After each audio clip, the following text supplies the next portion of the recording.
I think Tesla is going to have big problems. I think they're going to face, extraordinary competition from here going forward. There's margin compression. You look at the multiple on Tesla trading at 60 times earnings. I don't know. When I look at the big opportunities in the market, Tesla does not make the short list. Joe, would you say the same thing about some of the other big automakers, that they are facing the same challenge? If you look at the Chinese market, it used to be a cash cow for them. It's not anymore. They're facing a waning demand from new adoption in some of the traditional markets, the United States and Europe. For some of the automakers, this is a sell all round.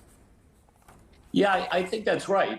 If I had to go long one side of the industry and short the other, I'd probably short Tesla and go long Ford and GM. But it's not a sector I'm particularly excited about, to be honest with you.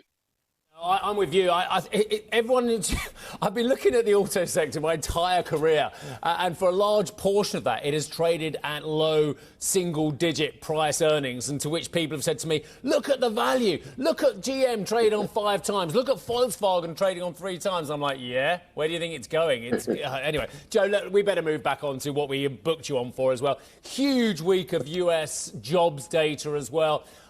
Ironically, I'm as excited about the other jobs data, the ADP, the initial jobless claims, the JOLTS, as I am about payroll, because I'm just worried the payroll is, for want of a better word, a random number generator.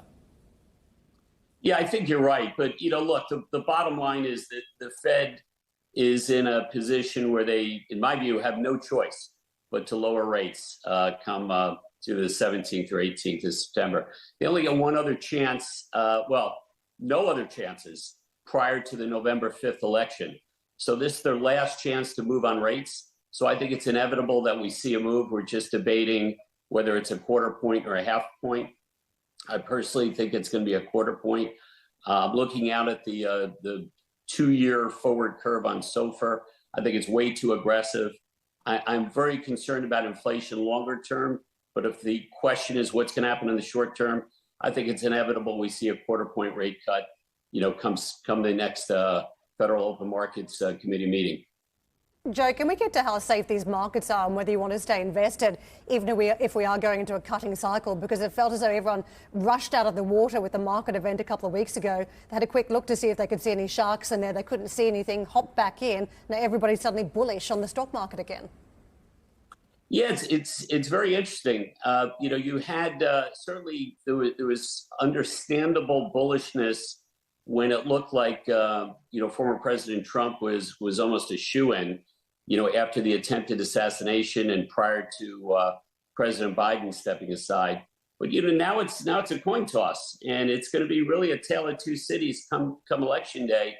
If Kamala Harris wins, we're going to be going in one direction as a country, and if President Trump gets reelected, we'll be going in a different direction. So, stark contrast to what that election is going to deliver.